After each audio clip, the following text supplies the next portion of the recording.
ইনকলাব মঞ্চের জগন্নাথ বিশ্ববিদ্যালয় শাখার সদস্য সচিব এবং কেন্দ্রীয় শিক্ষার্থী সংসদের কার্যনির্বাহী সদস্য। আপনারা জানেন, গত 12ই ডিসেম্বর শহীদ উসমান হাদি ভাইকে গুলিবিদ্ধ করা হয় এবং 18ই ডিসেম্বর সিঙ্গাপুরে 9টা 15 মিনিটে আমাদের ভাইকে আল্লাহ শহীদ হিসেবে কবুল করেছেন। দেখুন, বাংলাদেশের যে বিচারহীনতার সংস্কৃতি ঠিক কত দূর। শহীদ উসমান বিন হাদি ভাই, যিনি কিনা আধিপত্য বিরোধী লড়াইয়ের একজন শহীদ, বাংলাদেশের দেশপ্রেমিক, এবং শত বছরে এমন একটি মানুষ বাংলাদেশ পাবে কিনা এটা নিয়ে কিন্তু সন্দেহের জায়গা আছে। এমন একটি মানুষকে যখন আধিপত্যবাদী শক্তিরা গুলিবিদ্ধ করলেন এবং আমরা ভাইকে হারায় ফেললাম, পুরো বাংলাদেশ দিশেহারা। কিন্তু এই পরিস্থিতি দেখেন, রাষ্ট্রের অবস্থা দেখেন, ইন্টারিম কি করছে, প্রশাসন কি করছে এবং রাজনৈতিক দলগুলোও কি করছে। আমার হাদি ভাইকে তারা শুধু কি শহীদ উসমান হাদি ভাইকে তারা কি তাদের প্রচারণার কাজেই লাগাইতে চায় কিনা এটা একটা প্রশ্ন। কারণ শহীদ উসমান বিন হাদি ভাইয়ের বিচারিক প্রক্রিয়া এখনো শুরু হয় নাই, খুনিকে তারা ধরতে পারে নাই। এই যে একটা রাষ্ট্রের ব্যর্থতা, তারা শহীদ উসমান বিন হাদি ভাইরে জীবিত থাকতে নিরাপত্তা দেয় নাই। উনার মৃত্যুর পর উনি যে ইনসাফ চাইছেন, যে আমাকে যদি আমি যেই পর্যন্ত মাথায় বা বুকে গুলি করা না হচ্ছে আমি প্রেশার অনুভব করতেছি না, অন্তত বিচারটা করেন।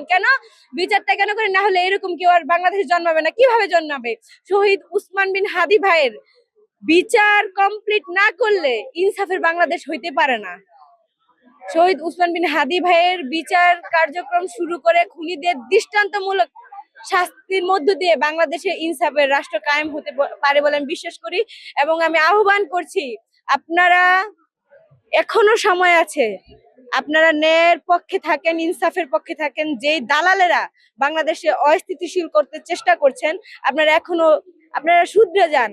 ধরেন, আপনি বেঁচে থাকতে আপনাকে কেউ ধরতে পারলো না, আপনাকে কেউ জবাবদিহিতার আওতায় আনতে পারলো না, আপনি অনেক শক্তিশালী, আপনার অনেক কিছু হয়ে গেছে, আঙ্গুল ফুলে কলা গাছ হয়ে গেছেন আপনি। কিন্তু আল্লাহর কাছে যে ইনসাফের হাসি নিয়ে শহীদ উসমান বিন হাদি ভাই দাঁড়াইছেন, আপনি দাঁড়াতে পারবেন?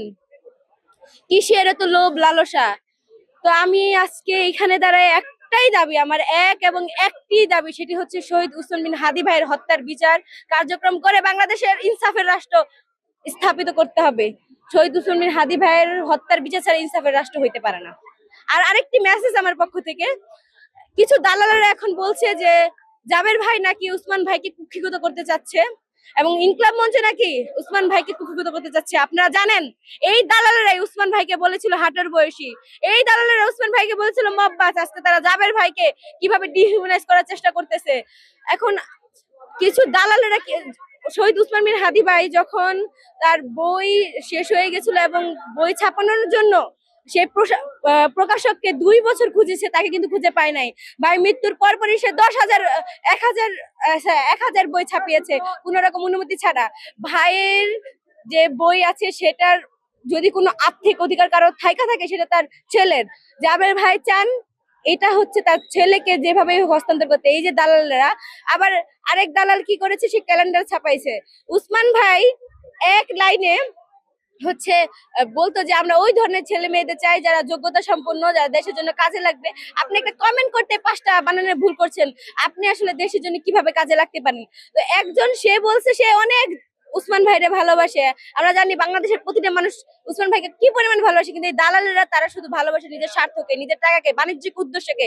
তারা একটা ক্যালেন্ডার ছাপাইছে, বলেছে জাবের ভাইকে বারবার বলেছে ভাই আমরা তো ভালোবাসি, কেন আপনি হচ্ছে ছাপাইতে দিচ্ছেন না? ভাই তাদের ভালোবাসা আবেগকে হচ্ছে সম্মান জানিয়ে কিন্তু কি করেছেন, প্রায় 500টা ছাপানোর জন্য অনুমতি দিয়েছেন।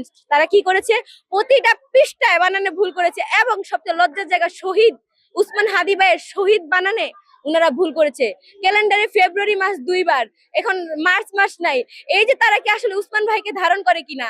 আমি বাংলাদেশের মানুষকে আহ্বান জানাই, আপনারা শহীদ উসমান হাদি ভাইকে যেভাবে ভালোবাসেন জাবের ভাইকে ভালোবাসেন এবং সহযোগিতা করেন এবং দালালদের প্রতিহত করতে জাবের ভাইকে সাহায্য করেন। উসমান হাদি ভাই জাবের ভাইকে কতটুকু ভালোবাসে সেই বিষয়ে আমি একটা কথাই বলতে চাই। আমরা যখন একসাথে বসেছিলাম, তো উসমান ভাই বলেছে আমারে যদি রিমান্ডে নেওয়া হয় তাই আমি বলবো যে জাবেরও নিয়ে আসেন, অর্ধেক রিমান্ড জাবেরের প্রাপ্য, এই কথা বলতেন। এবং একদিন আমি হচ্ছে ভাই ছিলাম, আমি ছিলাম আর হয়তো দুই একজন, তখন বলেছিল শান্তা তুমি আমারে যেভাবে শ্রদ্ধা করো, উনি জীবিত থাকাকালীন, তখন কিন্তু আসলে এরকম পরিস্থিতি হবে আমরা জানি না, কিন্তু তখন থেকে উনি এভাবে বলতেন যে জাবের ভাইরা আমারে যেভাবে সম্মান করো, জাবের ভাইরা সেভাবে সম্মান করবা, এবং কোনো কিছু করার আগে জাবের ভাইকে জানাবা, এবং সে জাবের যদি কোনো কিছু করতে না করে তাহলে সেটা সবসময় মেনে চলবা। আর এই যে দালালেরা এখন উসমান ভাইরে ভালো বলতেছেন এবং জাবের ভাইরে ডিহিউম্যানাইজ করার চেষ্টা করতেছেন, আপনাদের প্রতি আমার তীব্র মানে আফসোসের জায়গা। এখন আপনারা শুধরাইলেন না, এখন আপনাদের মধ্যে দেশপ্রেম ঢুকলো না, এখনো আপনারা ধান্দায় আছেন, বাণিজ্যিক ধান্দায়। আপনারা শুধরে যান এবং বাংলাদেশের জন্য কিছু করার জন্য ভাবেন, আল্লাহর কাছে কিভাবে পৌঁছাইবেন। ধন্যবাদ।